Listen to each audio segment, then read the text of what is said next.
بسم الله الرحمن الرحيم.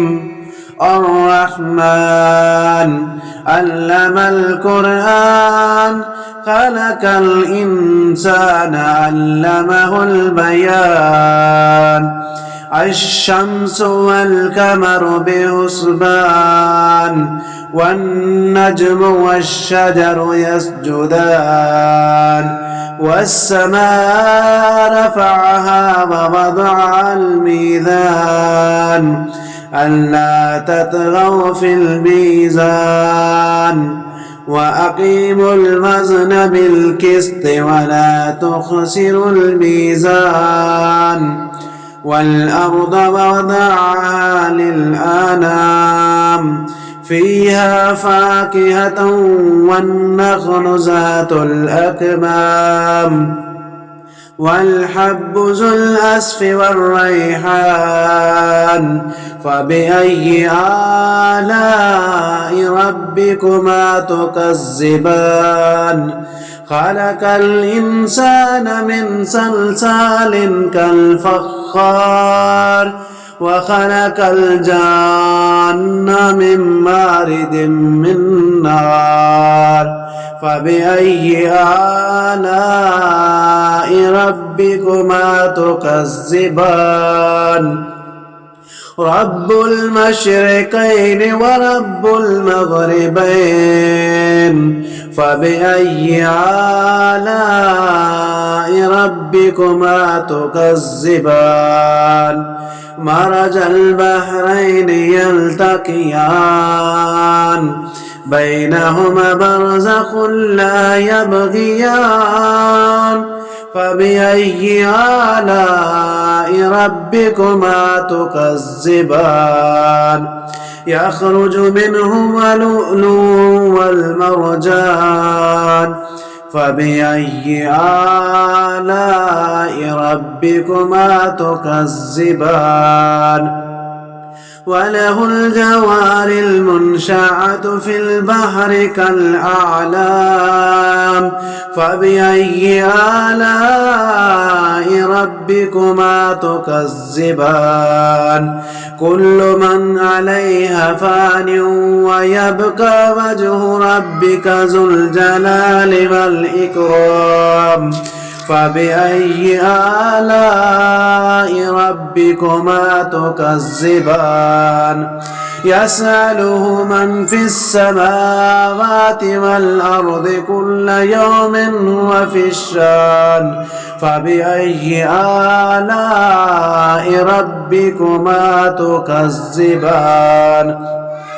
سنفرغ لكم أيها الثقلان.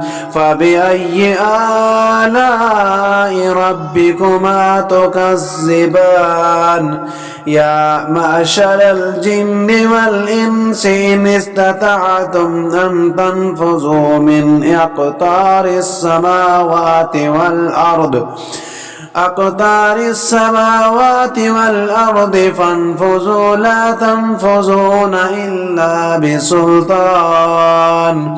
فبأي آلاء ربكما تكذبان؟ يرسل عليكم شواظ من نار ونحاس فلا تنتصران. فبأي آلاء ربكما تكذبان؟ فإذا انشقت السماء فكانت وردة كالدهان.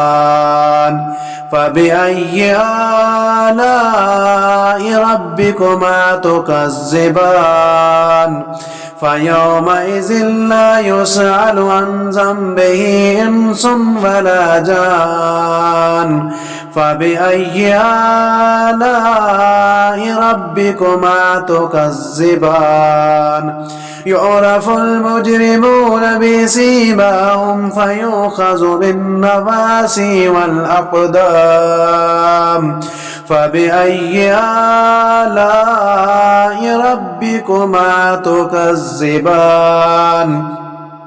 هذه جهنم التي يكذب بها المجرمون يطوفون بينها وبين حميم آن فبأي آلاء ربكما تكذبان ولمن خاف مقام ربه جنتان فبأي آلاء ربكما تكذبان ذواتا أفنان فبأي آلاء ربكما تكذبان فيهما عينان تجريان فبأي آلاء ربكما تكذبان فيهما من كل فاكهة زوجان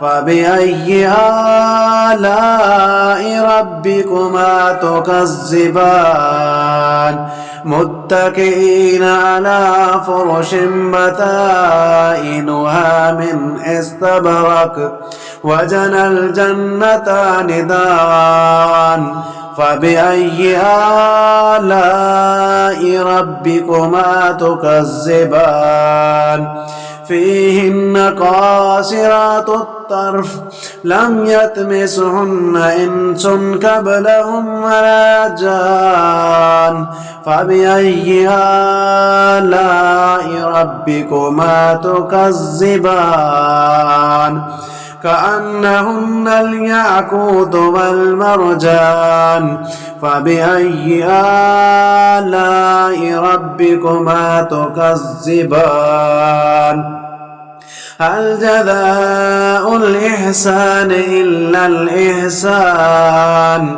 فبأي آلاء ربكما تكذبان ومن دونهما جنتان فبأي آلاء ربكما تكذبان مدهامتان فبأي آلاء ربكما تكذبان فيهن عينان نزاختان فبأي آلاء ربكما تكذبان فيهما فاكهة ونخل والرمان فبأي آلاء ربكما تكذبان فيهن خيرات حسان فبأي آلاء ربكما تكذبان حور مكسورات في الخيام فبأي آلاء ربكما تكذبان لم يطمسهن إنس قبلهم ولا جان فبأي آلاء ربكما تكذبان متكئين على رفرف خضر وعبقري حسان فبأي آلاء ربكما تكذبان تبارك اسم ربك ذي الجلال والإكرام